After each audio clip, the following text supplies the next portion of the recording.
not in Kansas anymore. You have my curiosity. Are you telling me you built a time machine? The Force will be with you. Assemble. Welcome back to Get Real, the podcast where we get real about all of your favourite pop culture movies and TV shows. I'm Sam, and with me, as always, is one of the co-hosts from one of the podcasts, Chris. Ooh, hi, I'm Chris. If you didn't know what Sam's talking about, big news that we hinted at last week. We have launched our second podcast on the Get Real Podcast Network. Yeah, officially we have we're officially kind of a network, I guess. We're not officially a network, but we have more than one podcast now. So yeah, our friends Richard and Lawrence, who are long friends of ours, decided to join in with our whole podcast venture and start the Get Real Gaming podcast, didn't they? Yeah, so you've heard us mention it on the podcast many a times, like, shall we do a Get Real Gaming podcast every now and again, dropping some gaming news, because that's what we love. And then, like, they kind of pitched to us the idea of they wanted to start a gaming podcast, and we were like, well, we want to start a gaming podcast. So then the stars aligned, and here we are with Get Real Gaming. Go check them out. They've just launched the first episode, and there'll be one coming out in 2 days' time on Wednesday. New episodes every Wednesday morning, so check them out there. We'll be appearing on it sporadically every now and again, probably, and then they'll be featuring on here soon. Hopefully we can get them on in the next couple of weeks to sort of introduce them to you guys. Yeah, I'm so excited. I'm so happy for the boys.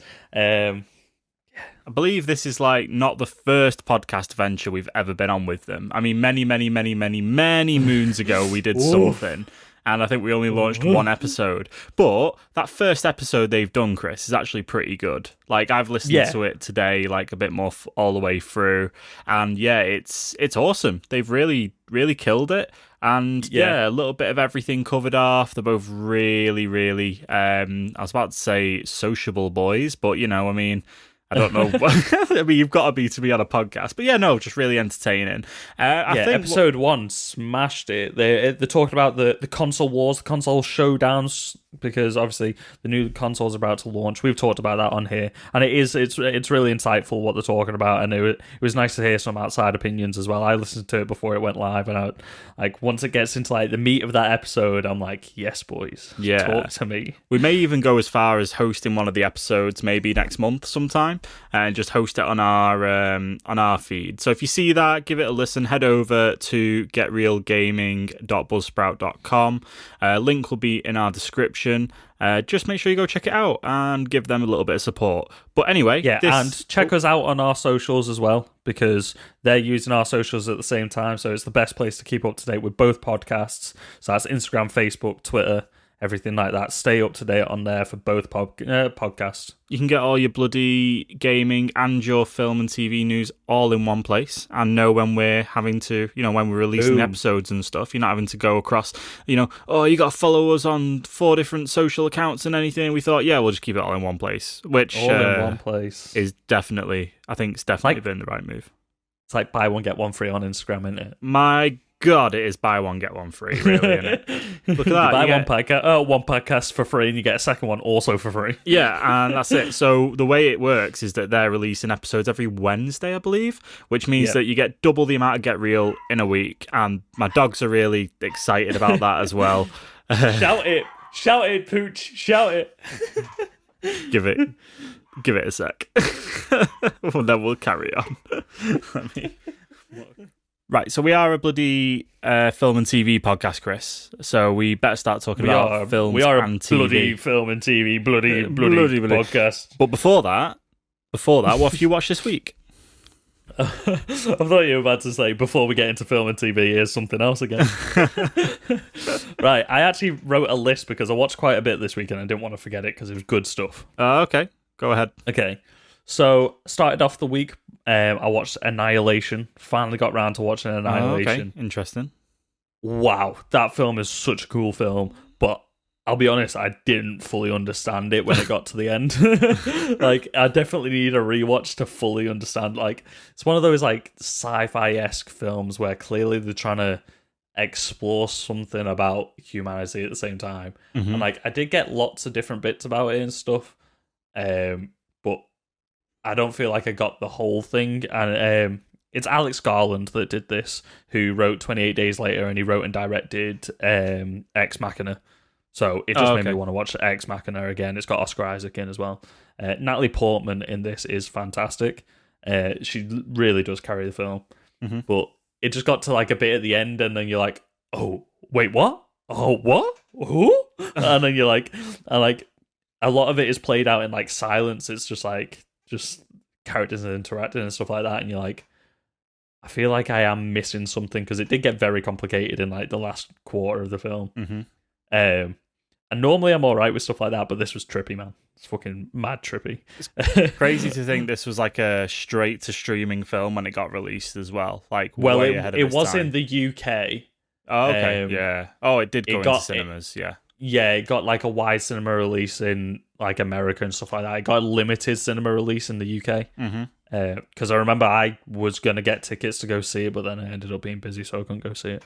I kind of, I don't know, I would have liked to have seen it on the big screen, because it visually was amazing. Like the shimmer and all that sort of stuff looked so cool. But at the same time, like it was nice that I was just able to sort of like absorb it a little bit in my own bubble and like talk things out with Charlotte and like try and figure out things. Do you reckon this is something that I would enjoy, being someone who doesn't like tense movies?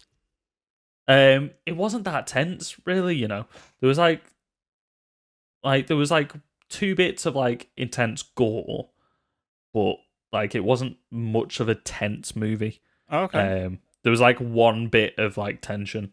That was it, which is just like signposted, so it's not like it's got like a slow build up, because I know that's what you're not the biggest fan of, is like Definitely the suspense leading up to it. Nope.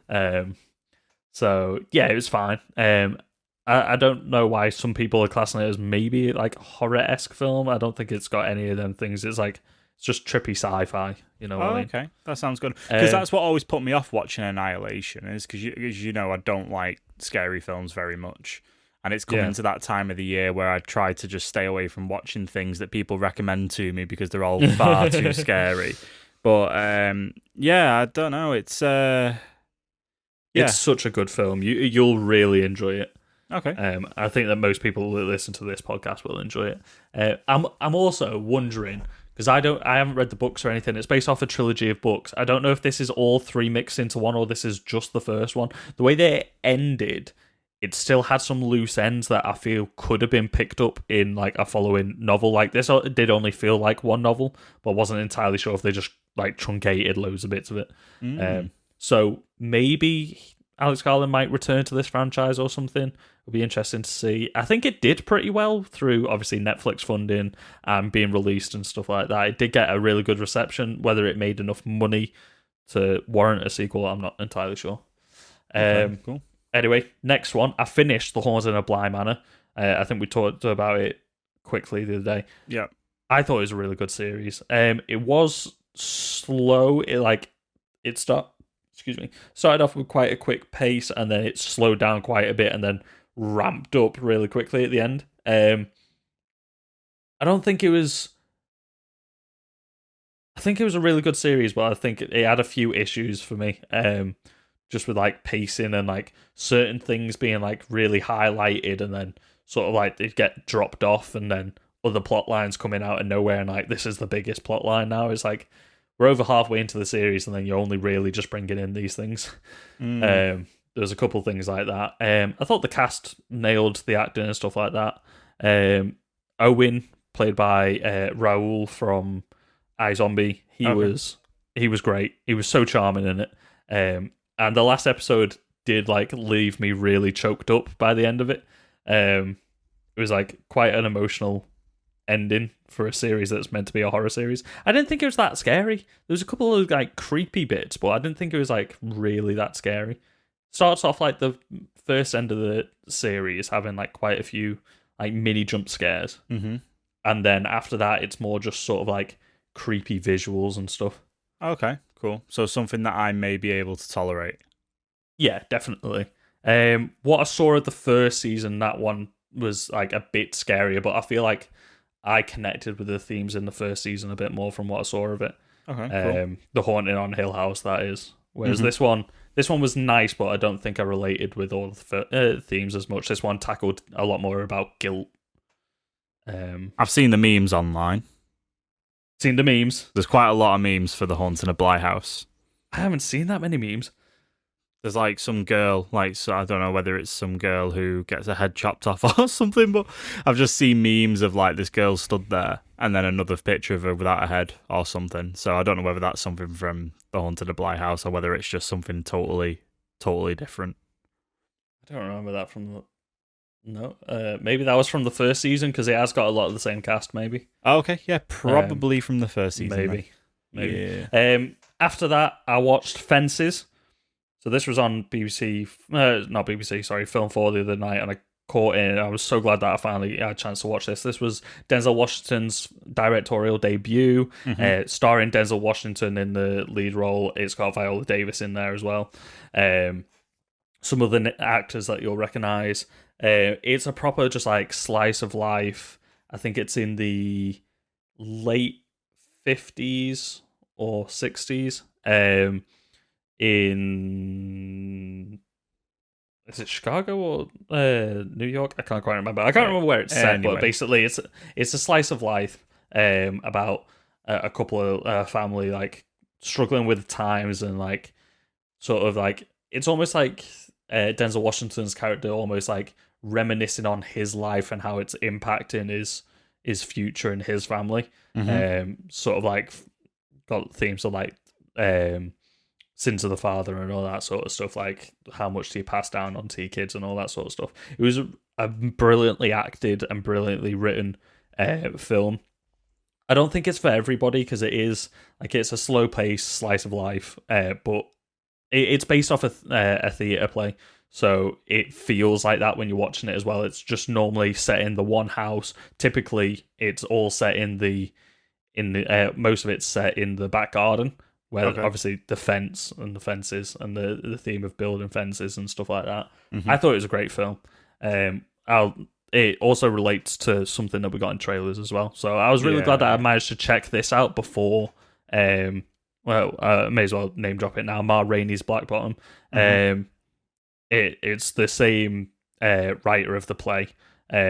Wrote Fences as well. So I was really glad that I got to see this before the next film came out to see like the themes that he follows throughout his work and stuff like that. And then finally, I watched The Trump Show on BBC Two. Jeez, you watched a lot this week, didn't you? I watched a lot this week. The Trump Show, I think it's on episode 2 now. I've only been able to check out the first episode so far. It's basically all like the behind the scenes, like from the people that were actually in the White House with Trump and stuff like that. Okay, well that's so interesting. That was really fascinating. We were talking about something that had already been released in the States, but I can't remember what it was called. It was the Comey something. Yeah. Comey Rule or something like that. Something like that.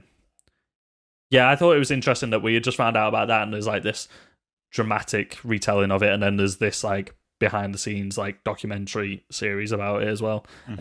And honestly, it's just fucking mind-boggling the shit that fucking went on in the White House. But it was just enthralling. It was literally just watching a car crash in slow motion. If you've got access to BBC or iPlayer, I definitely recommend checking it out, especially before the next election. Inform yourselves, people. Don't forget to go out and vote if you're in America. Make the right decisions. Sam, what did you watch? To be honest with you, I've not really had a chance to watch much. It's kind of like we switched places a little bit. I've been continuing my my watch of The Walking Dead. Been watching that every now and then. Where are we up to now? Negan's not far away, I think. Oh, okay. So you haven't watched much since last week. The Saviors have been introduced. Excellent. And I feel like Negan's either at the end of the episode I'm about to watch or the next episode. So we're not far away. That double-length episode. Little pig. Let me in. But I can't wait. That's later on in the season. That's later on when he gets to, not Sanctuary, the other place. But I can't wait because I just remember watching Jeffrey Dean Morgan in The Walking Dead and just thinking he's one of the most sinister good bad guys that I've seen in that TV show for like a long time. You Long time. hate him, but you just want him on screen all the time. Yeah. So I think this bit where he starts to come back in is either going to be where I continue to watch it or I then fall off a little bit like I did with the original. But I think it was because, like I said, I was thinking about this and I think why I've been watching it again so much is it's much easier to binge than what it is to watch every week. Definitely. Yeah. I feel like since it's come around as well, like binge culture has obviously been a thing like since we kind of stopped watching The Walking Dead. And I've always kept up with The Walking Dead week to week until I stopped watching it. But it definitely does feel like one of those shows that are like just having like a full season to watch in one go is like so good. Like obviously I feel like the Negan arc, the tension between every week and being able to like go into work and chat about it or talk to you about it or we can theorize and stuff like that. The way we do with like The Mandalorian and The Boys and stuff like that is great, but some of the seasons feel like you're better off binging them because they have like lulls and stuff in them.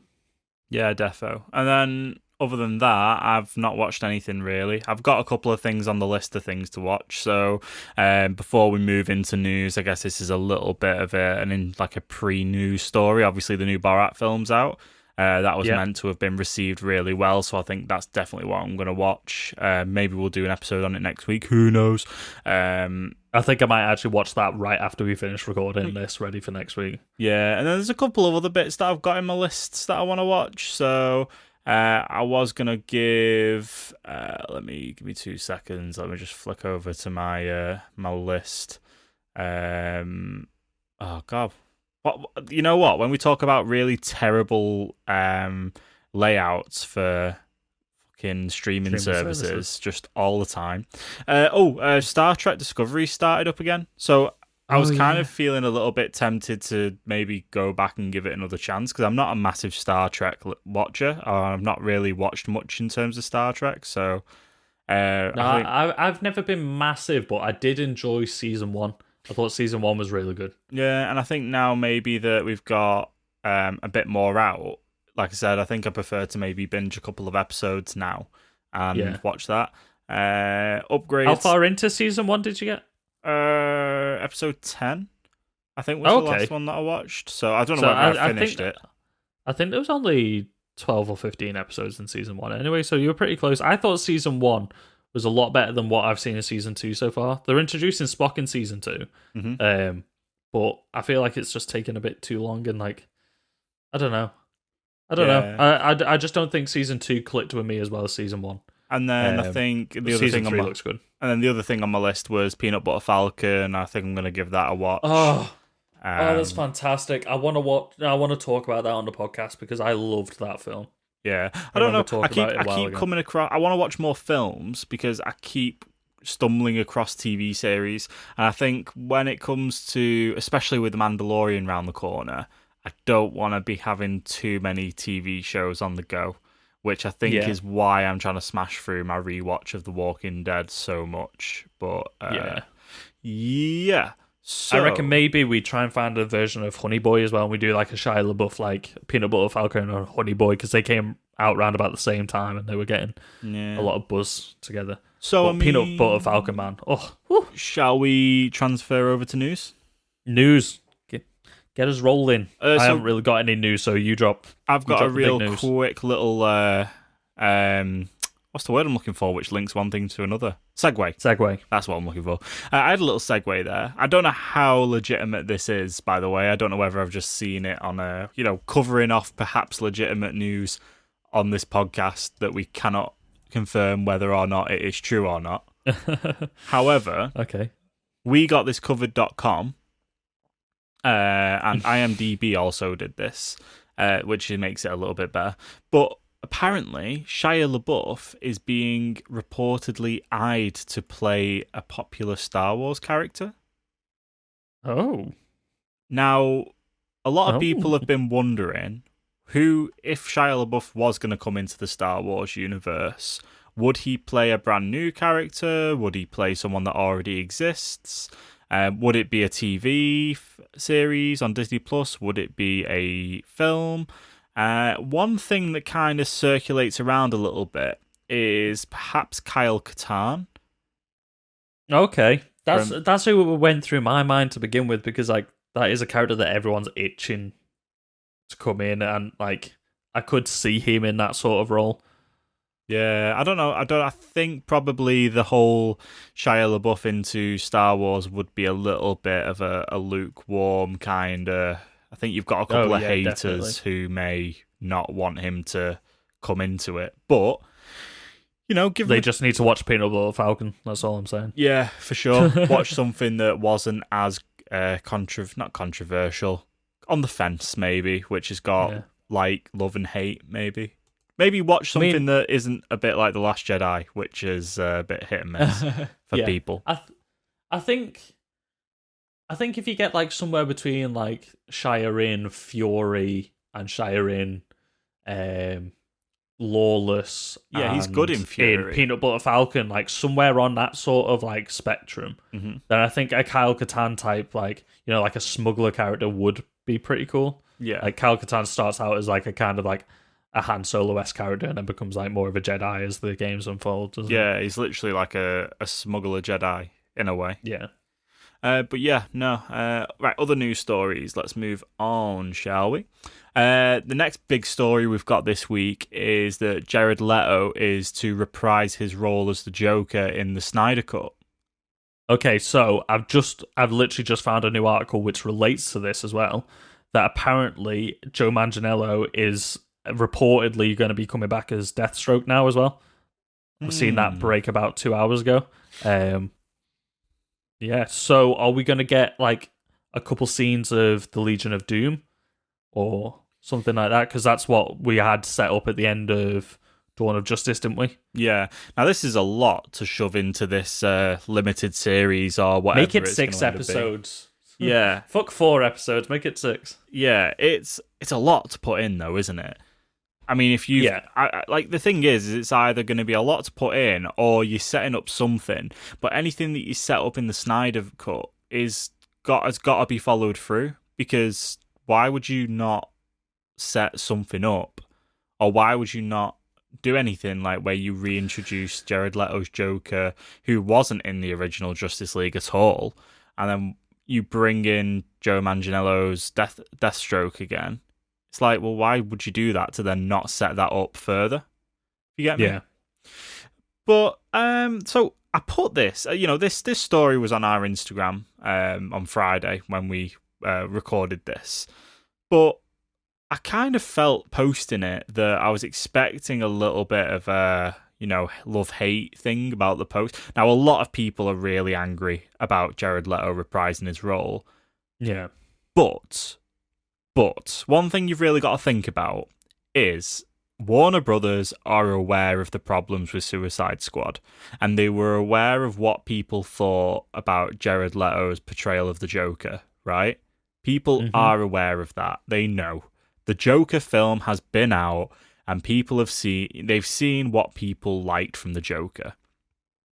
So, if he's coming back to reprise his role and filming additional scenes, is it going to be quite a big departure from what we had in Suicide Squad? Is it going to be his Joker in... Because let's remember the trailers. When the trailers came out for Suicide Squad and we saw his Joker, everyone was like, whoa. Like, yes. Yeah. Everyone was on board with that. I'm not going to kill you. I'm just going to hurt you really, really bad. Yeah, everyone. The creepy side of him, and then you didn't really get that in the theatrical cut. No. Based off that first trailer, everyone was all in on Jared Leto Joker. People are a little bit like, yeah, the tattoos are a bit weird and stuff, but everyone was all in on it. Well, the majority of people were more in on it than what they were when the film had come out.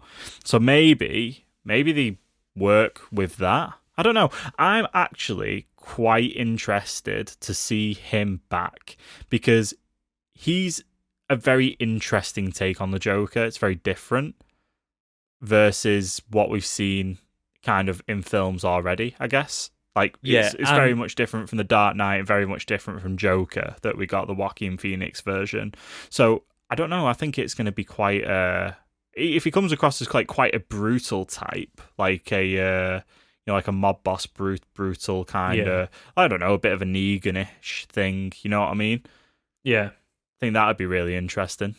Yeah, I think because we know as well most of the stuff that he filmed for Suicide Squad got cut out. That was in like the original draft of it, which was meant to be a lot darker and everything like that. And then obviously it got all the trouble with the reshoots and everything like that. Mm-hmm. And also, David Ayer has been posting a lot more stuff, and he's talking like he's saying that for himself, he's re-editing the film. He's getting his cut done.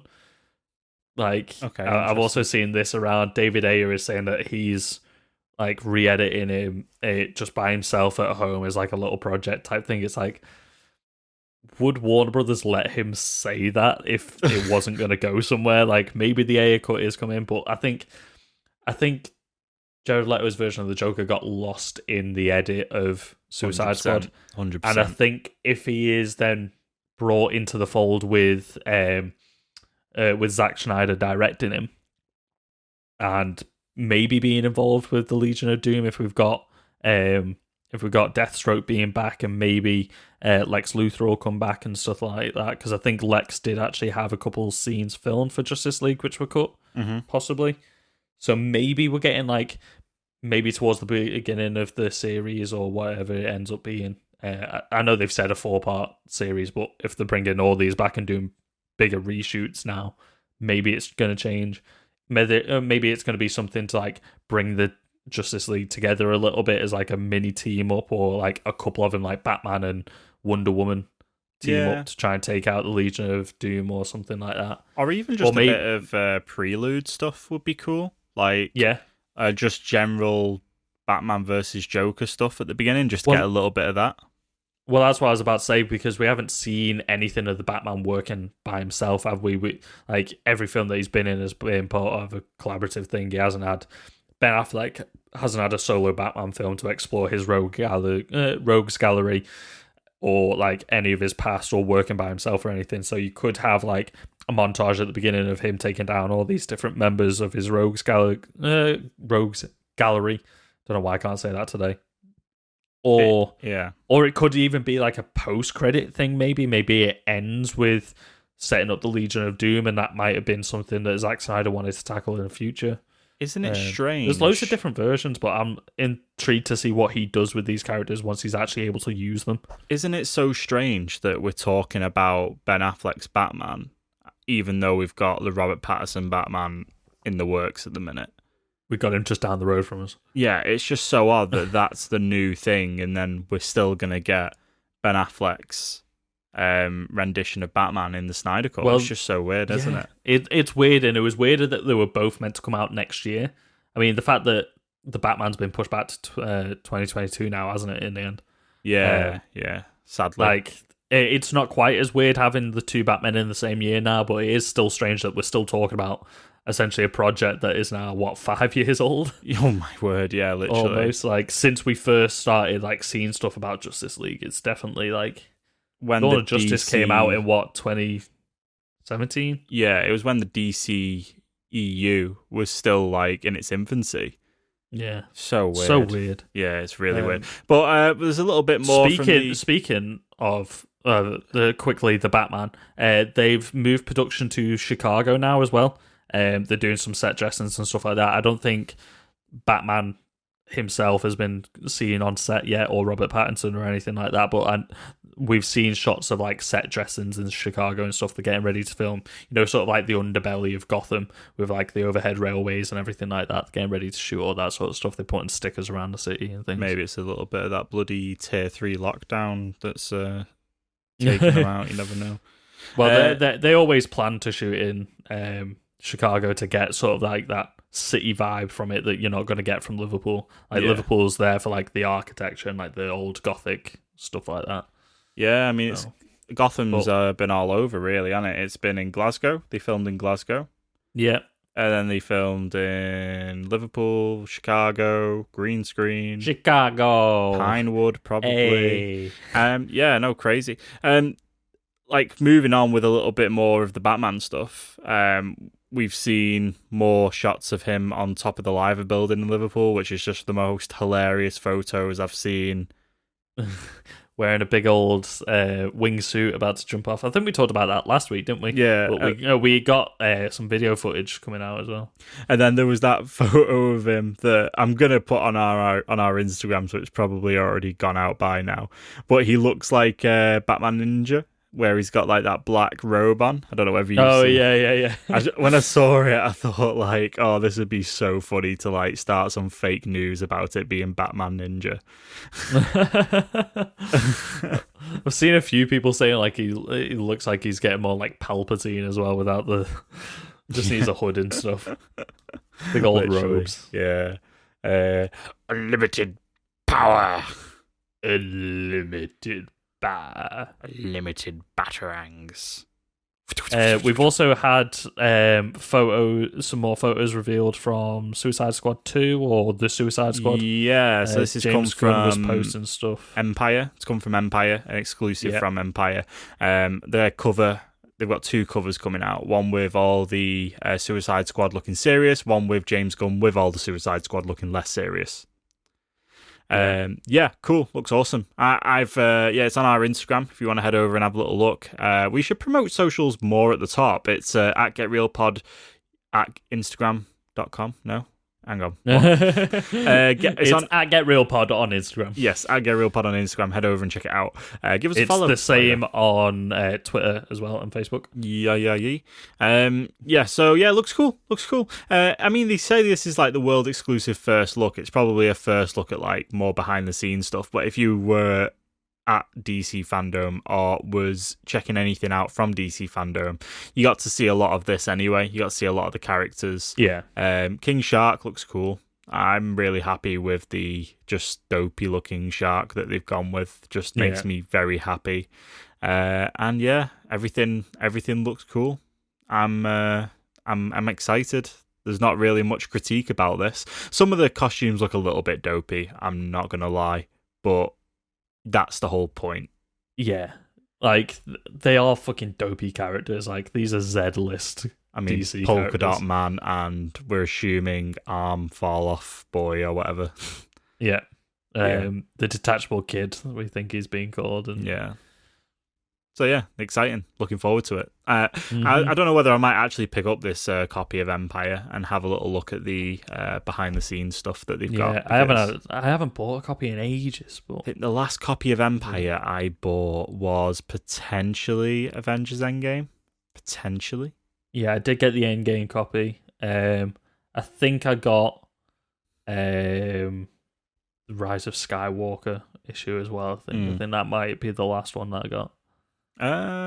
Speaking of finding a segue, speaking of Star Wars, while we quickly mentioned it, so a couple of things. So obviously Mandalorian Season 2 starts from next week, which I was so excited about, Chris. So excited! We're probably going to cover off one episode every week, probably. I don't know. I don't know how we're going to do that without looking like we've totally become a Mandalorian podcast. Maybe we'll start a third podcast just about the Mandalorian. An after-show podcast, maybe. Yeah, literally. We could probably like drop it at the end of every episode, just like a quick 5 minutes or something about every episode. Let us know what you'd think. You know, like we did with the boys a little bit at the end of that'd we be spoke cool. about it quickly. But also, I mean, speaking about the Mandalorian, there's a couple of little bits and bobs from the Disney camp. So the Batman is going to be using Mandalorian tech, which is going to be cool. So they're going to be using the the 360 screens. The can't think of what they actually call it, but they basically use Unreal Engine on that wall of LEDs, don't they? So yeah. Real-time rendering backgrounds and everything in it. So that'll be Perspective cool. shifts with the cameras and stuff. It's cool. Disney are dropping a group watch feature that looks really interesting for Disney Plus.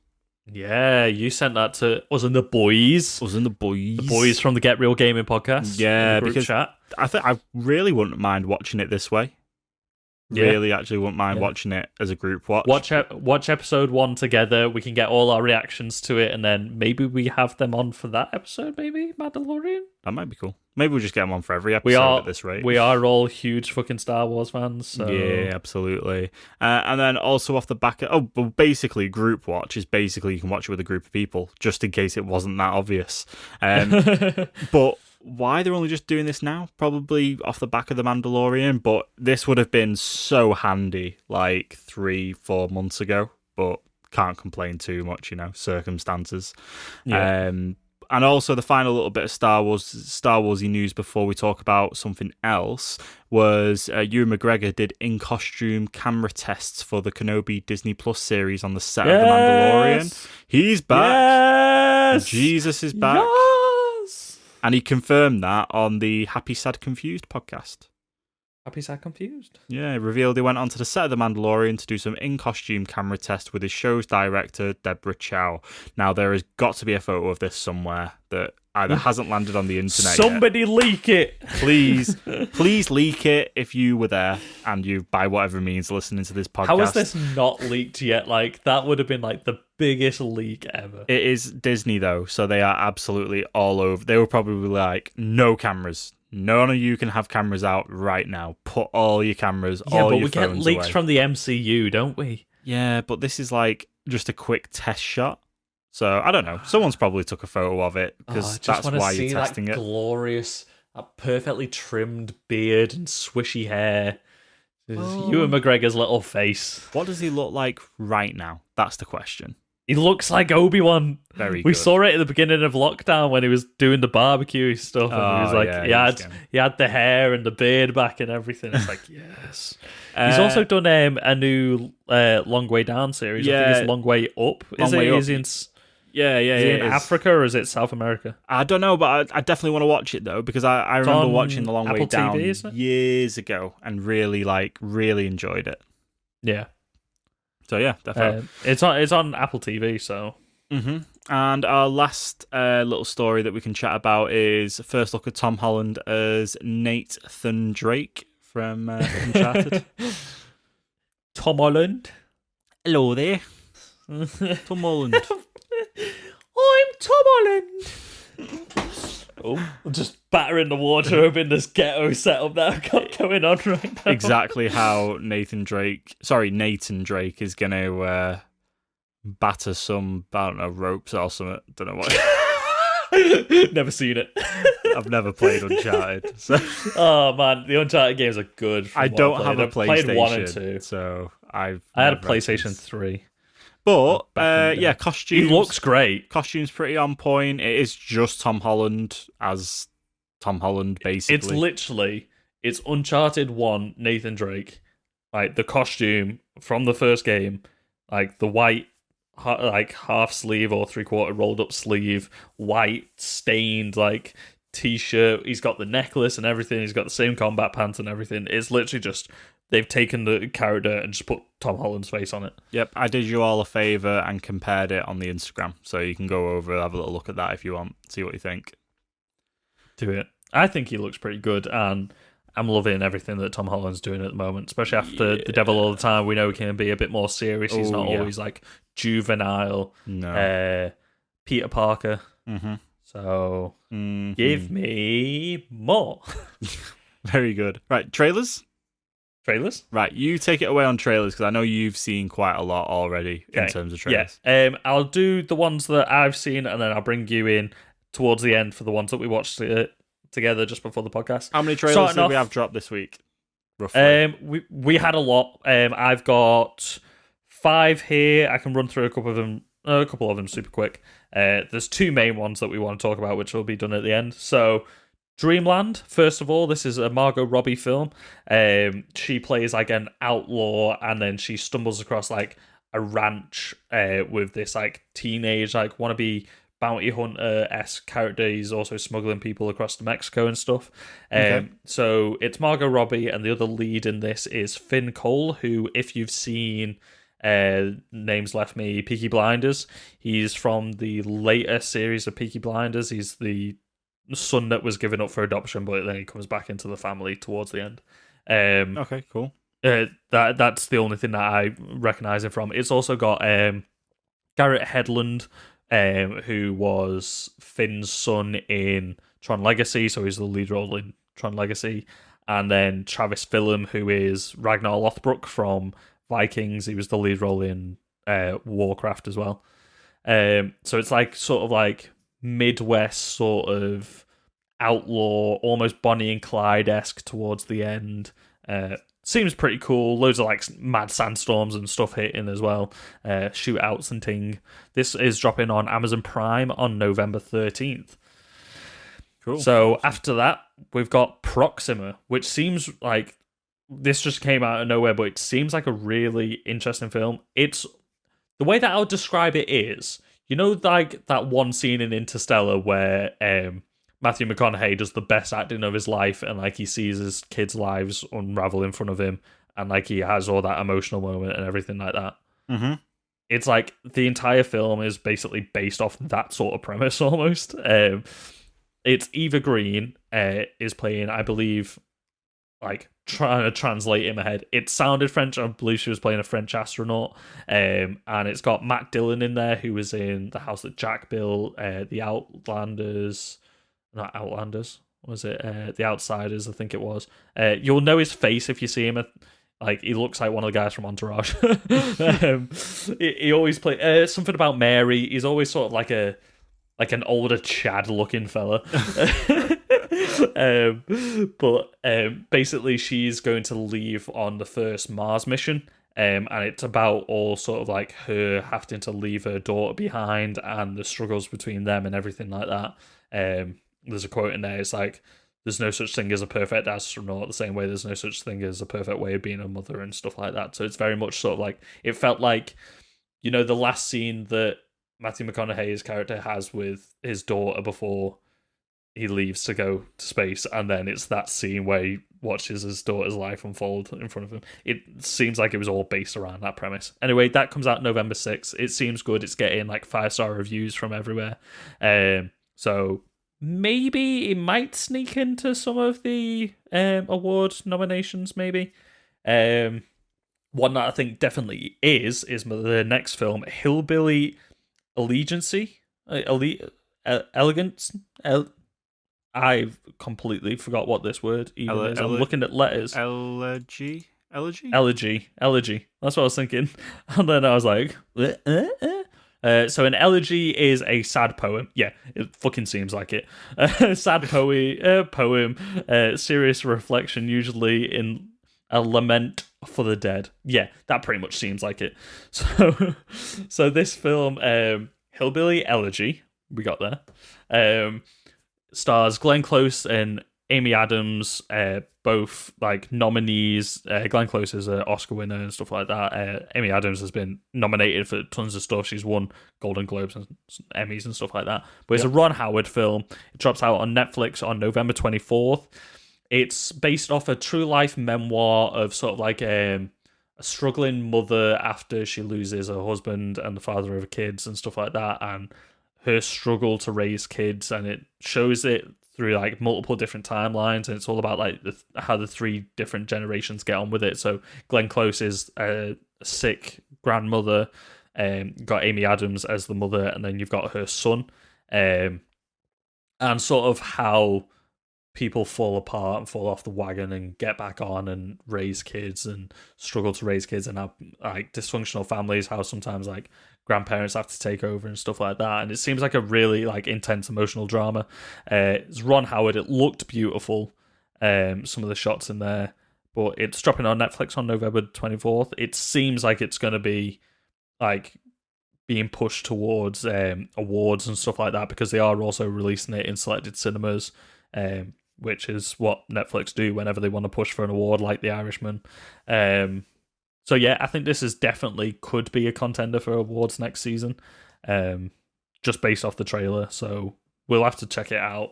There's a lot of films. Sounds good. A lot of films dropping like this onto streaming services to release this year, and then very, very limited cinema releases to try and get in there for the awards. So this feels like one of those that we've just seen like a load of trailers drop for films like this. Mm-hmm. Okay, next one to talk about is shall we go Netflix or Disney? Go Netflix. We'll stick with Netflix. Okay, Ma Rainey's Black Bottom. We talked about this quickly when we mentioned Fences. So this is Viola Davis in the lead role, Chadwick Boseman in his last on-screen performance. It's dropping on Netflix on December 18th. We discussed this a couple of weeks back when we got the first images, but it's basically in, I believe it's Chicago, how black musicians were treated in the rise of like jazz and blues and everything like that, being like swindled in the industry and stuff like that. It seems like a really intense film, but amazing. Viola Davis does not look anything like Viola Davis in this film, but she looks like she's playing it amazingly. Yep. Chadwick Boseman, some of the lines that they put in that trailer, they knew what they were doing. Like there's a shot, I think he says like, my time's about to come, and he's got like a single tear rolling down his face, and I was like, you can't say that to us. You can't say that to us right now. Like, rest in peace, man. Like that one line, my time's about to come, and he's like sort of staring at a spotlight with a single tear going down his eye, and I was like, oh yeah, it's heavy. Too soon, man. Too soon. But yeah, this looks like it's going to be a great film. It's dropping on Netflix, so everybody in the world will watch it. Hopefully, I believe this is getting a limited cinema release as well, but I don't know how much. So was Dreamland. I forgot to mention that. That's getting a limited screen release. So they're obviously pushing to try and be eligible for awards and stuff like that. I think Ma Rainey's definitely got a chance of being up there in the contenders, especially with the subject matter that it's contending with, and the talent behind it as well. Like, obviously we said it's got Viola Davis and Chadwick Boseman in there, but it's based off a play by the same playwright as Fences, like we said, which was up for a lot of awards. I believe Viola Davis won Best Supporting Actress for that at the Oscars. Yes. So obviously the subject matter is there and everything like that. The writer of the screen version is Ruben Santiago Hudson, who I'm looking through, and he's done like loads of amazing, like, or not all amazing, but loads of amazing films and some really cool films that I didn't realize that he worked on. Like, he did The Devil's Advocate, which was Al Pacino and Keanu Reeves. He did Blown Away, Jeff Bridges and Tommy Lee Jones. He did Mr. Brooks. Do you remember Mr. Brooks? I do remember Mr. Brooks. Like, when I saw that, I was like, I've got to mention that to Sam, because that's like a proper throwback for us. Yes. Like, 15-year-old metalheads listening to Mr. Brooks songs, watching Mr. Brooks. Like a psycho type guy. Decapitating people with a spade, didn't he? Yeah, brutal film. He also wrote Shaft, the 2000 version of Shaft with Samuel L. Jackson. Like, this guy's worked on loads of stuff. Law and Order, he does loads of TV and stuff. Yeah, so, like, this, like, really has the chops to be up there. And then finally, Raya and the Last Dragon. This is the Disney film we mentioned probably a couple months back now. We finally get our first look teaser. This is coming out on March 21st, 2021. They're still hoping for a cinema release. What did you think of this, Sam? I actually thought this looked really good. I think the animation is on point. It looks beautiful. The bit with that small little shell creature, when it's tiny and it's it was so cute. Yeah, little it looks armadillo, amazing. like was it Tuntun or something? She's called it. Yeah, then it grows to be massive by the end of the trailer. No, it looks really good. I think this looks a bit like well, it's made by Moana, isn't it? It's the same creators as Moana. Well, it's pretty much the same creators work on most Disney films, but yeah, it's like they are pushing Moana. It did have very much Moana films. It felt to me like Mulan crossed with Brave was how it felt for me. Like the first half of the trailer when she's young and training and everything like that. Yeah, like visuals are so cool in this. The colors and everything are popping like mad. The visual aesthetic of it is like sort of like feudal Japan, like to the max almost. Like it felt very much sort of like I know Mulan's China, but like it felt like that sort of vibes, but then heightened to add that like fantasy edge, you know, sort of like Pandaria from World of Warcraft or something, you know, like when they mix fantasy and Asian cultures together. It felt so much like that, but it looked cool. Like all the animations of the movements looked dead fluid, didn't they, when they were fighting and stuff like that. I thought this looked super cool, and it's every sort of vibe that I'm digging, so I'm really excited to see this. I also thought at the beginning she looked like she was a waterbender. She was dressed the same way as like a waterbender from Avatar, The Last Airbender. That'd be a crossover. Whoa. It would be, mate, Disney needs to assume the rights for that, because it seems like the Netflix version might be going down the pan because the creators of the show have already left over creative differences. We clearly know that the last fucking film version was dog shit. Just Disney need to snap up those rights from Nickelodeon and just like do something with it. Could you imagine a Disney Plus series with the same budget as The Mandalorian but of Avatar? It would work so well. Or even just like, I don't know. Going down somebody rabbit good hole. work on Avatar. Yeah. But anyway, this looks Raya really looks good. Yeah, looks good. That's the top I'm line. hoping, I really am, that this gets a cinema release. I'm hoping cinemas are open by March 21st, 2021. I mean, this will be beautiful on the big screen. yeah, I really hope so. But that's crazy. That's only 5 months away. Where's this year gone? Where has it gone? Where's this year gone? We're nearly in November. Holy shit. I know. A lot of places as well. It's really sad. A lot of places are saying that probably the first half of 2021 is going to be a write-off as well. Yeah. But it probably seems right with the delays and stuff that we've had. Thankfully, we've not heard of anything else being delayed, but the Marvel camp has been really quiet over the last few weeks. They are, well, saying that actually, that was a bit of news I completely forgot about. We've had behind-the-scenes video and photos from Shang-Chi and the Legend of the Ten Rings. Oh, okay. So we saw in Australia, I believe it was either Australia or New Zealand. I think it was Australia. We saw the behind-the-set photos of the sort of like tournament camp, like Asian-inspired like dojos, and like where the tournament that we believe is happening was set. So we know half of this film is going to be based around Shang-Chi being entered into a fighting tournament to try and win the 10 Rings of Power, we believe. Which the real Mandarin might be entering him, or like the Mandarin is like trying to rig the tournament to win the 10 Rings, because in the comic books the Mandarin has the 10 Rings of Power and the like alien tech, and that's where he gets all this magical mumbo jumbo from. Mm-hmm. Really cool. So we know that's going to be like a big chunk of the film, but now we're getting shots from Chicago, where they're shooting on the streets. We're seeing cracked earth, like big mounds of cracked earth and stuff like that. And like there was like a bendy bus, like the ones that bend in the middle. Oh yeah. We've seen like footage of them like driving through the streets like dead recklessly and stuff like that. And then we've seen another shot of it later on where it's split in half, like drifting round corners and stuff like that. Okay. Cool. But we've seen footage of like like a bridge with like broken earth and like construction workers like fleeing the scene and stuff like that, diving out the way and stuff. People are apparently there's like very loose rumours that Fing Fang Foom is going to be in this. Roos Loomers. Sorry, I had to. I did not even notice I said that. Loose rumours, Roos Loomers. Get it on a t-shirt, Roos Loomers. Roos Loomers. That's the new. That's the new. That's news the name segment. for the news segment now. Roos Loomers. Here we go. Well, welcome our new co-host, Roos Loomers. He's the one with all our inside. He's the one with all our insider information. Okay, loose rumors that Fing Fang Foom is going to be in this, which is like a giant, like intergalactic, I believe, like space dragon. Wow, which is like big in like the Iron Fist comics and stuff like that. So you're like, telling me, Chris, maybe we might get a giant space dragon. You're telling stampede me in through Chicago.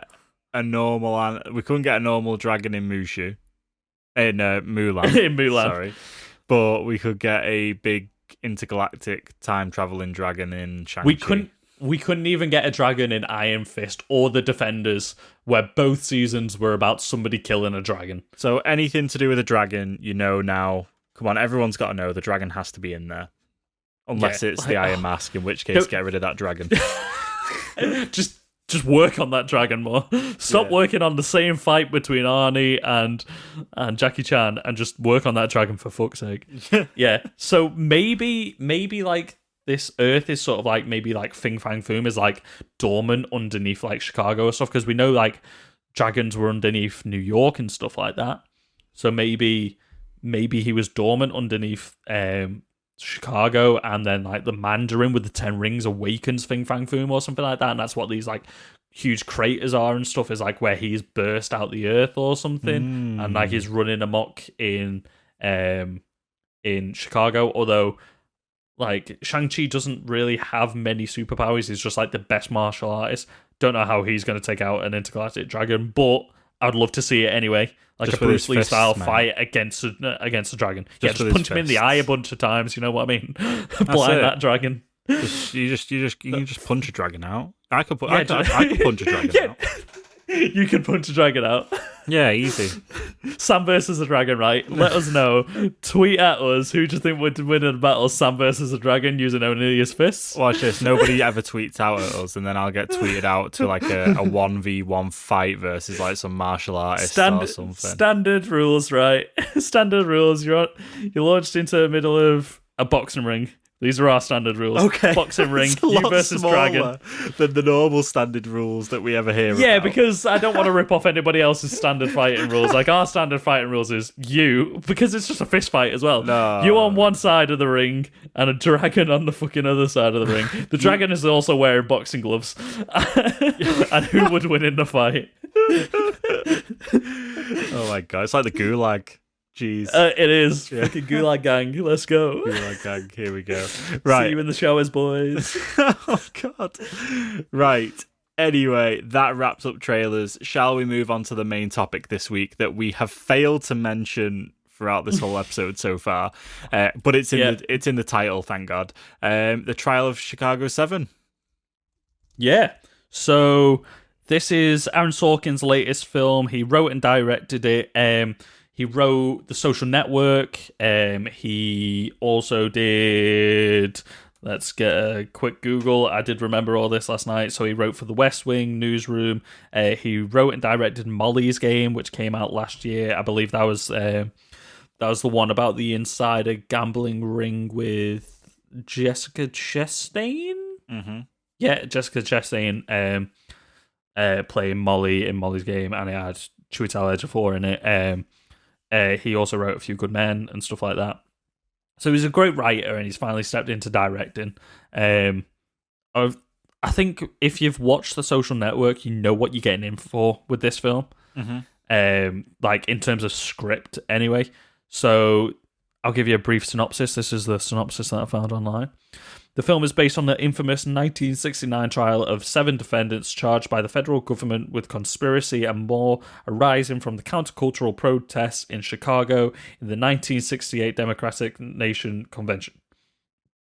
The trial transfixed the nation and sparked controversy about mayhem intended to undermine the US government. So this all stems from, obviously, the backlash from the Korean War. Not the Korean War. The Vietnam War. Korean War was after that. Yet another stupid war. Yeah, so I didn't really know anything about this going into it. I knew elements of it, like it got to about halfway through and there was a couple of names dropped that I recognized and stuff like that.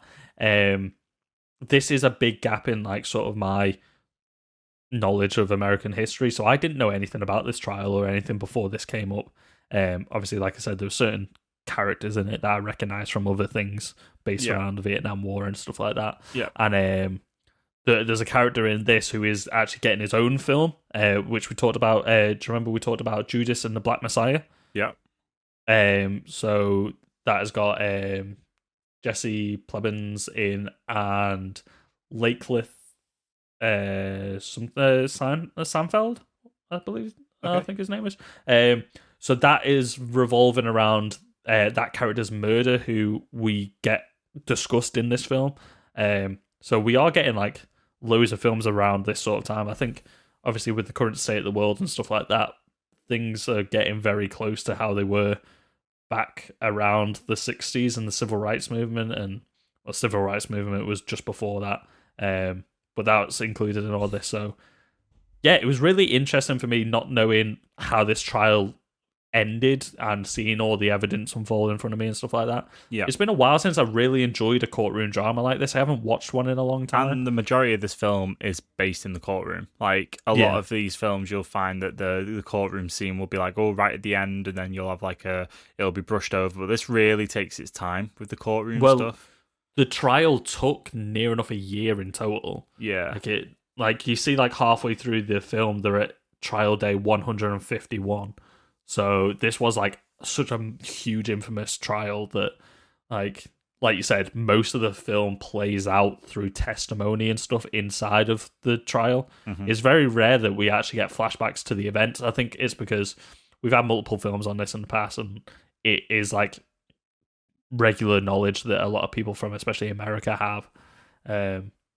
Probably a lot of people over here and stuff. If it was going on that long, it would have been covered worldwide. Yeah, I really enjoyed like the way it played out in the courtroom because the script was so sharp. Like, it was a shit hot script. It really was. Oh yeah, 100%. And shit hot actors as well. So like you had Sacha Baron Cohen, Eddie Redmayne, Joseph Gordon-Levitt, Yahya Abdul-Mateen II. He nailed it. You had Michael Keaton. You had John Carroll Lynch in here. Mark Rylance. Yeah, you had John Doman in here. Damien Young. You had really good cast in here. It was an amazing casting of the film. Seth Rogen was in this as well. Was he? Yeah. Who was Seth Rogen in this? You know what? I might be chatting out my ass. Apparently, when you look at the cast list for this, he might have just had like a bit part in the background or something. Maybe Jerry Rubin and then John Majors both played. One of them played Bobby Seale, and one of them played Jerry Rubin. I don't know which part. No, did they? I'm sorry. I think that might be a mistake. Yeah, I'm thinking so. Why are they showing up on the cast list? Anyway, Seth Rogen. Anyway, right, while you double check that, because I don't know why that's showing up on the cast list. Jeremy Strong was Jerry Rubin, and Yahya Abdul-Mateen II was Bobby Seale. But yeah, absolutely amazing cast. And I mean, you know how this plays out. There's not really much in the way of spoilers, so we're not going to do spoiler free and then spoilers, because you can imagine if you know what happened in the original, in the actual trial, then I think you go into this film knowing what the deal's going to be. I think. Yeah, a lot of the surprises that come out are little tiny twists and turns during the trial, but like just amazing. Like Eddie Redmayne in this was such a departure from what we would normally have got from him. Just really good. Especially the speech. There's the speech that kind of comes up during the trial, and he was just awesome in that. I mean, you see Eddie Redmayne in these characters like in Fantastic Beasts and stuff, and where he, like frail characters a lot of the time. I don't know whether frail is the right word or just quite nervous characters. And in this, he had a nervous, sort of bumbling characters. Yeah, he had an element of that. But no, he was strong in this. Oh, I think the casting has come from. I think originally Seth Rogen and John Majors were cast in this, and then they were changed. Yeah, that was an announcement back in February 2019. So I think that's what I'm looking at now. Yeah, Jonathan Majors ended up getting replaced by Yahya Abdul-Mateen. Yeah, and Seth Rogen was meant to play Jerry Rubin. Yeah, and he got replaced. Yeah. Which, to be fair, I think the casting was better without Seth Rogen being in it. Yeah, I think it was already enough that you had someone like Sacha Baron Cohen in there. I think then if you had Seth Rogen as well, it probably would have been a little bit too much all-star kind of business going on, if you get what I mean. But I also think that Jeremy Strong played the character really well. Yeah. and like I'm seeing some side by side photos of like what the real life counterparts looked like and stuff like that. He does look more the part, and I think next to Sacha Baron Cohen, he worked better. Whereas I think Seth Rogen might have been a bit too much in it. You know what I mean? Yeah. I don't know if he could have delivered some of those lines like that as well. Yeah. Shall we chat a little bit about Sacha Baron Cohen in this film? Because his fantastic. His accent was a bit I won't lie. That's a nitpick. That's a real nitpick. But his actual performance in this film was amazing. I don't know what Abby Hoffman's actual accent was like, so I can't compare it to like that. I thought all the accents in here was pretty good. Like Eddie Redmayne, like I think sometimes when he's trying to do an American accent, it doesn't really work, but I think it really worked in this one. But yeah, Sacha Baron Cohen felt like he was made to play this role, almost like playing a like outspoken hippie just works for him. Yeah, definitely. And the drama bits, the bits where there was emotional weight to the scene, he led it. You know what I mean? He really led it. And he's such a powerful actor when he, you know, like this, like we spoke about last time, like The Spy and this and I can't think of, he was in something else. Les Mis? Potentially. What else are you thinking of? I'm not too sure. It's gone. The Brothers Grimsby, is that what you're thinking of? No, Ali G, is that what you're thinking of? I think I'm really just kind of highlighting his performance in this, to be fair, and what I've seen from him in The Spy. But no, he was awesome, really good, really kind of like I'm just really impressed by. I think he did steal the show in this film, to be fair. Yeah, definitely he did. I just think he was really good. I think all the scenes he were in were really interesting, especially when you had like the kind of standoff bits between him and Eddie Redmayne's character. Yeah, that was a good little competition-ish thing throughout the film. And this film is one of those things where if you don't pay attention for a little bit, you're really kind of stuck. Yeah. So, like, there was a bit where it flashes forward to the trial after the convention events, and I watched it with my girlfriend, and she missed the flash forward and was just completely like, "What is going on?" And I was like, I had to pause it and then explain and be like, "Oh, you know, flash forward and da da da da da da." But yeah, that intro scene where it sets everybody up was really good. Let's talk a little bit about Joseph Gordon-Levitt's character. So it was kind of set up for him to be, I don't know whether I've seen an interesting review of this film, which was basically this film doesn't know it does know who the bad guy is, but it tries not to make it obvious who the bad guy is. Let's be honest, the bad guy's the judge in this, and it's also the government system. Yeah, the US government. Yeah, literally, that is the bad guy. So it's kind of crazy. Like, Joseph Gordon-Levitt is just doing his job, and you have that bit with him and his children and stuff where he's, and you see bits where he really kind of questions his morals throughout the whole thing. I mean, he does that right at the beginning. I was about to say, it sets him up as being someone who's just there to do his job and make sure that the law is followed. Mm-hmm. But he's being forced to do things in a way that he doesn't want to do things, a way that he doesn't believe in it. But this is like, he's in his 30s and this is like the biggest trial of his lifetime. They even say that to him.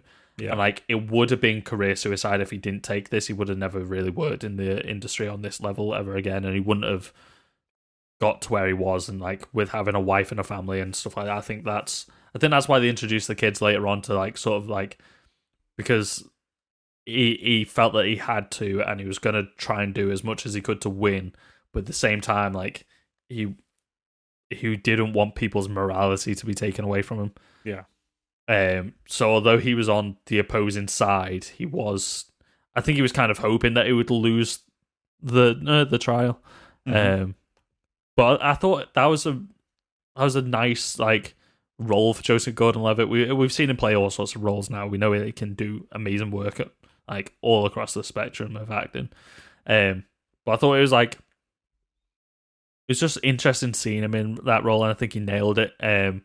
Being like sympathetic, but still almost like on the wrong side of history type thing. I don't know. I'm struggling to like put it into words, but I really enjoyed him in this film, and I really enjoyed him in that role. Yeah, definitely. It was interesting. We've seen him play loads of different characters and stuff like that, and it just felt like a nice, mature sort of role for him to play. Yeah.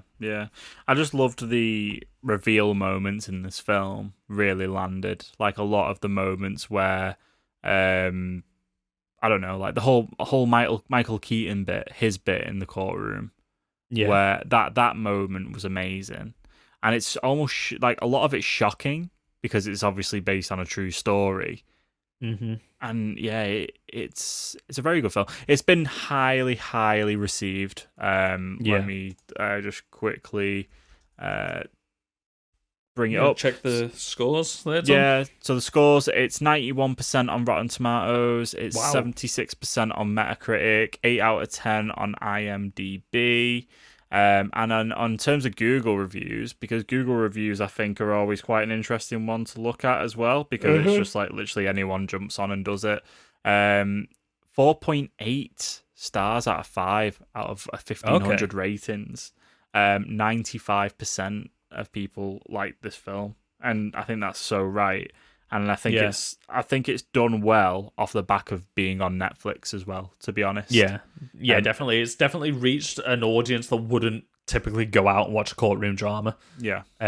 Like I've never gone out my way to watch a courtroom drama in a cinema or anything like that, but I do like them when they do come up in like if it's something to do with something that I'm interested in as well. Like we talked a while ago during the Black Lives Matter movement, we were talking about A Time to Kill with Matthew McConaughey and Samuel Jackson and stuff like that. And like, I like it when something is super relevant, but it's like, and it's brought into a film, like it's a courtroom drama about something really relevant. And I think this job did a really good job of showing the injustices of the trial.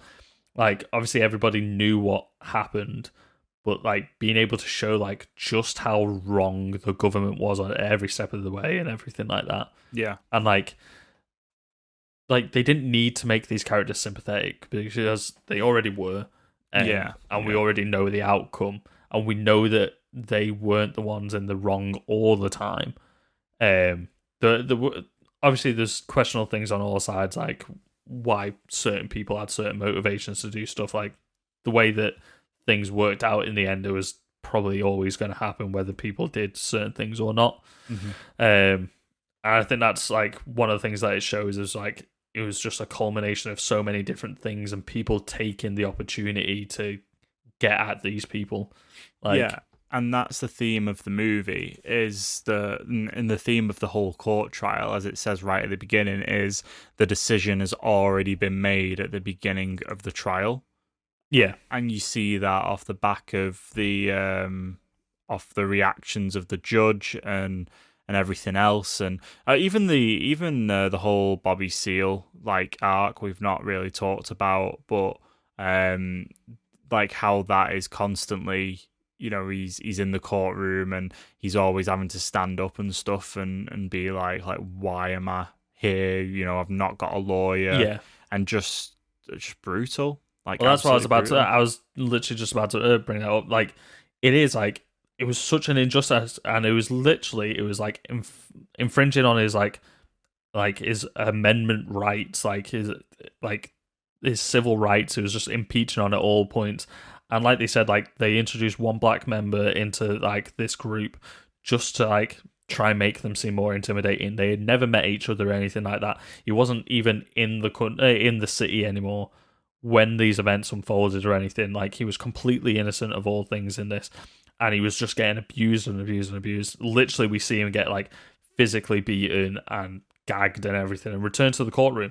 That like the way they just like do that and bring him back out, and the entire world then sees that he's bound and gagged, and like he's been beaten after he got taken out of the room, beaten to fuck, and then brought back into the room. It's like, why even take him out of the room for that? Why not just do it in front of everyone if you're going to be that blatantly racist and like that offensive? Why even bother fucking leaving, like taking him out of the room or something? Like, it was shocking. Like, and every time he tried to speak for himself, he was just shut down all the time. Yeah. I think that's when Mark Rylance really shone as well, was when he was defending Bobby Seale. Yeah. So Mark Rylance played William Costner, the attorney for the defendants, and he was fantastic. He's always amazing. Like, there's a reason why Spielberg was trying for so many years to get him in a film. He is just fantastic. He's always like an amazing actor. Yeah. And like, just hearing him speak and hearing him talk about the case and everything like that, he nailed his performance. But the way that he's like, he is literally just doing his job. He is there as an attorney for the defense, and every time he speaks up against the injustices against these people, and like he clearly said it was like they're already guilty, like at least like give them a trial and stuff like that. And every time like he stands up for his, like every time he does his job, he gets found in contempt of court. Mm-hmm. What? And I was just there. I was like, what? I was like, I can't believe this is actually real life.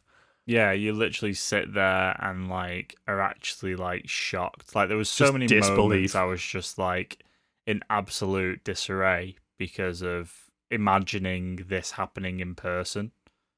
Yeah. It's just mad. It was crazy. To think that's how an actual court case went, and just crazy. Just crazy. It was absolutely mental. And I think the way that Aaron Sorkins leaves the film at the end as well, the way he ends it with, like, obviously, like, it's documented, it's what happened, but with Eddie Redmayne's character, Tom Hayden, reading out all the names of the soldiers that died in the war after since their trial begun, since they were arrested. Like, it was like a really powerful way of ending it. And then you got like obviously like the text sort of like flash forward whatever happened to everybody in their lives and stuff after that.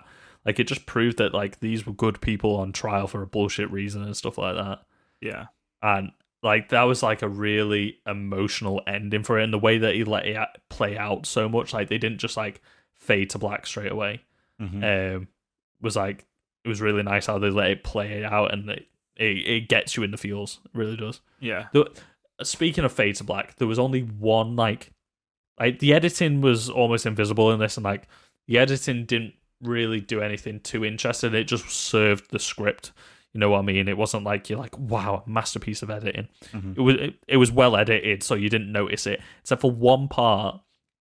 Like you said, when Sacha Baron Cohen's character Abby Hoffman is on the stand, he's giving his testimony, and he's being sort of berated by Joseph Gordon-Levitt's character, and then like he says, not as much disdain as the government have for me, and then it's just like a really strange like silence and a really slow fade to black.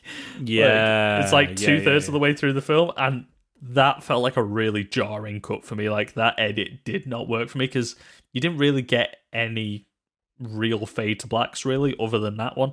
Yeah.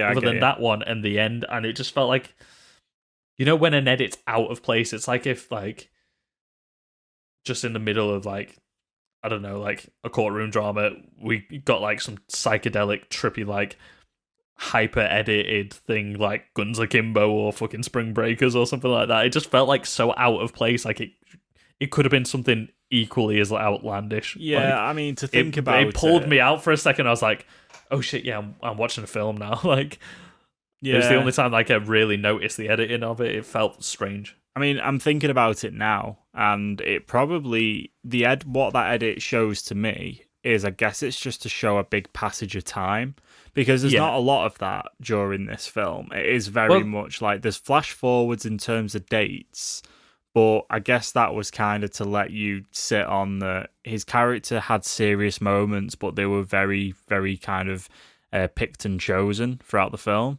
And I guess that was kind of not only to have that seriousness moment, but then also show a passing of time, maybe. But I get what you mean, though. It did feel very weird. It did feel a bit almost like old school, like a bit of an old school cut. Like a bit from an oldie time film versus something more modern. But yeah, no, defo. Yeah. It was just that one moment, like, sort of took me out of it. I understand, like you're saying, I understand where the editor was probably thinking when he was thinking about it. It just felt a little bit weird because it wasn't something that was used particularly throughout the film. Yeah, I get that. Totally get that. If that was like the motif, like every time there was a long passage of time and stuff like that, I think it would have worked really well if they'd done like those long fade to blacks like a few times, because like you've got some that's like you've got the big gap between like the actual moment happening and the court case starting, and then you've got like jumping from like date 50 of the trial to like 150 of the trial and stuff like that. Like a few, if they'd used a couple of the moments to show the lengthy passage of time, then I think slow edits within a film also makes a film feel long. So it would have put you in the position of these people's lives being drawn out so long, like this court case lasting so long. Like I think it was just jarring just having it like the one memorable time. I don't know. Yeah, I get that. But it didn't affect my overall viewing of it. Like I would still rate it very highly even with that one thing. It wasn't that bad. No, I know what you mean though. But it is a really interesting talk point because of that edit being so like standout-ish from everything else that happened. So no, totally. I guess kind of it goes without saying that we both really recommend this film. Like it is really very much a masterpiece of a film. I mean, I was expecting to like it, but I wasn't expecting to be as enthralled with it as it was. Like I was so interested in the narrative every step of the way, and I think not knowing about the case made me all the more like interested in it, and it makes it something that I want to look into in the future. I wasn't expecting to come away from it feeling that. Like normally, like a courtroom drama like this, I'm like, okay, cool. Like that is what it is, and it's always educational. But I left it like, wow. Yeah, I left it feeling like I really wanted other people to watch it. And when I feel that way about a film, I know that it was a really good film. Yeah. So yeah, that's my rating system personally. But yeah, go watch it. I think you should watch it. So I think it's a good film.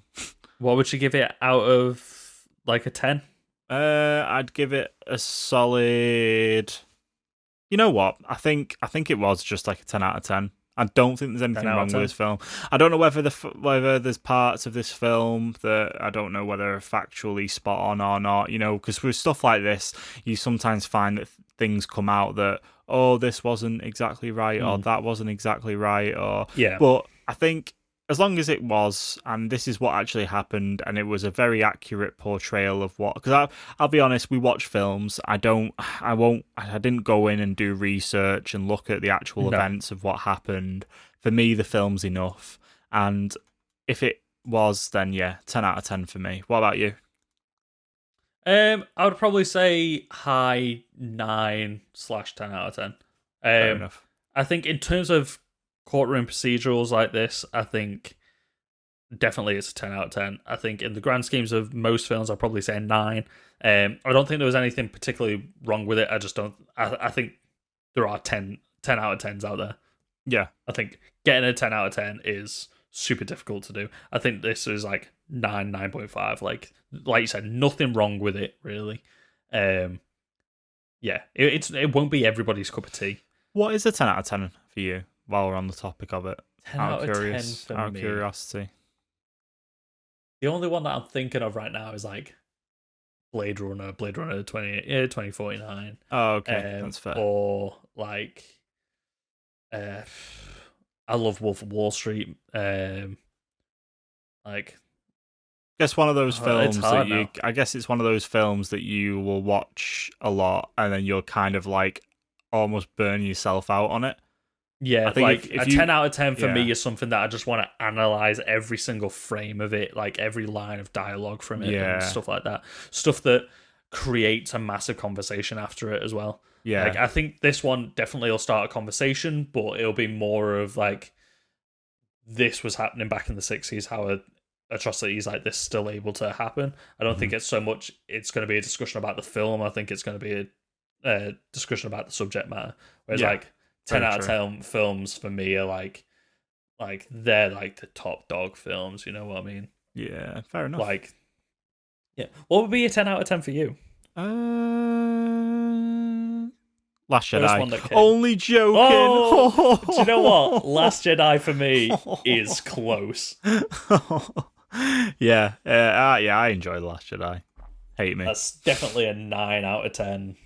There goes all our listeners. Bye, listeners. Well, what would be like a 10 out of 10 for you? Like, name one film that's like a 10 out of 10 for you. Man, you know what? Blade Runner 2049 probably comes pretty close. Such a fucking shit hot film, isn't it? I really want to watch it again. It's been like a month. It's been a couple months. Yeah, I don't know. I'm just looking at my film list, but for me, I think it's probably like the classics. So, Empire Strikes Back, Return of the King, those ones like that live forever. I'll always love those films. That's why I was thinking. I was like Godfather and stuff like that. Like, I'm thinking like, you know what you would probably find in the top 250 of IMDb and stuff like that. I'm literally going on IMDb now. Basically, what we're trying to say is the boring answers are the 10 out of 10s. The ones you could probably there's expect. a reason why they're 10 out of 10s. There's a reason why they're always so heavily talked about. Yeah. Like, number one on IMDb right now, top ranked films, is The Shawshank Redemption. Yeah, 10 out of 10. Then it's Godfather and Godfather Part 2. Yeah, 10 out of 10. The Dark Knight, 10 out of 10. Schindler's List, yeah. Return of the King is there. Pulp Fiction is up there. I was thinking Pulp Fiction, but I was like, I don't know if the grand scheme of things in the world it's a 10 out of 10, but it's 8.8 out of 10 on IMDb. It's number 8 in the all-time highest rated films. Mm-hmm. What else? Inception, yeah. Forrest Gump, yeah. Fight Club, yeah. Like, these... Empire Strikes Back, like you said, is there. Two Towers is there. Like, these are the 10 out of 10 films for me. You know what I mean? Parasite is there. Yeah. Saving Private Ryan. Yeah, Parasite would be a 10 out of 10. That's a more recent 10 out of 10. Yeah, definitely. Yeah. Like, that's why I'm saying, like, it's a 9, high 9 for this. Right, I guess we wrap it up there after that digression. Yeah. So, audience, what did you think of the film? What do you think? what would be your 10 out of 10? Like, I want the audience to let us know what their 10 out of 10 films are, and maybe in the future we could do like an episode which is like best films or like 10 out of 10 audience feedback films or something like that. That would be a pretty cool episode to do. If everybody tells us like what their 10 out of 10 films are or what their favorite films are, we could discuss all these. Yeah, that sounds like a good plan. Back to the Future, 10 out of 10. 10 out of 10. Back to the Future, that screenplay. Woo! Whoa. They teach it in screenplay lessons now in school, in university. You want to learn how to write a screenplay? Read Back to the Future, bro. Tell you what else we should probably cover off then is where you can check out the podcast and how you can support us. So make sure you head over to Get Real Pod at Get Real Pod on Twitter, Facebook, Instagram, all the social medias. Give us a like, follow, support us. Go check out our second podcast hosted by Lawrence and Richard, Get Real Gaming, live on everywhere where you get your podcasts. Chris, how can people support us and the other guys? The best way to support us and the other guys is to leave a rate and review wherever you listen to our podcast, whether it be Apple Podcasts, Amazon Music, Spotify, anywhere like that. Just leave us a rate and review on that. If you do it on Podchaser, it'll syncopate it to all the other podcast platforms. Share us out with a friend. That is literally the best way that you can support the podcast. Get everybody listening. Even if you're not maybe into gaming, if you know somebody that is, direct them to the Get Real Gaming podcast. If you are into gaming, you go over and check it out. If you know somebody who's mega into films, send them our podcast. You know what I mean? Like, you can have a podcast. You can have a podcast. You get a podcast. You get a podcast. We've literally got a podcast for everybody now. Maybe we'll start a third one. It's like comic books podcast, or like we do one which is like news of the world, like politics podcast. It never ends. Like, the best thing to do is literally just support us any way you can. Share us out. that's the best thing you could do. Wonderful. Right, perfect. So, yeah, we will catch you next week when we chat about the new Borat film, I believe. Borat and Mandalorian will be next week. Oh, exciting. Right, tune in next week. We'll see you next time. Take care, stay safe. See ya. Bye-bye. Oh, maybe a Halloween bonus episode. Bye. Oh, no. Don't like scary films.